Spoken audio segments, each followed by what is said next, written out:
Penceramah Haikal Hasan atau Babe Haikal baru-baru ini mengunggah sebuah ucapan terima kasihnya teruntuk Capres nomor 2 Prabowo Subianto.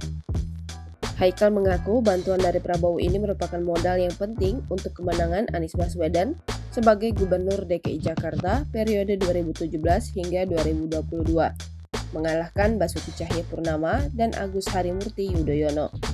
Haikal menegaskan dahulu Prabowo sampai rela menggadaikan tanahnya untuk memenangkan pasangan Anies Baswedan, Sandiaga Salahuddin Uno.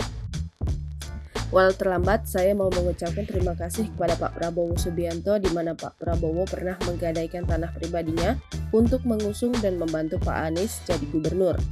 Ujar Babe Haikal di Instagram pribadinya Senin 8 Januari 2024. Sekali lagi terima kasih Pak Prabowo karena bantuan Bapak dan sumbangsi secara pribadi menggadaikan tanahnya untuk membantu Pak Anies jadi gubernur. Walau terlambat, nggak apa-apa, saya ucapkan terima kasih. Sambungnya.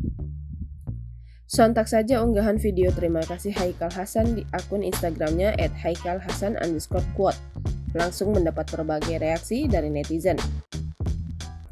Tidak sedikit netizen yang menyayangkan aksi pria yang kerap disapa Babe Haikal tersebut.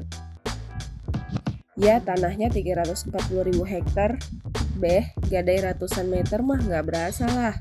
Ibarat orang tabungan duit miliaran nyumbang 1 juta mah yang nggak ada apa-apanya lah. Kan buat dongkrak partainya juga yang dulu ngusung Anies. Komentar salah seorang warganet. Download Tribun X sekarang, menghadirkan lokal menjadi Indonesia.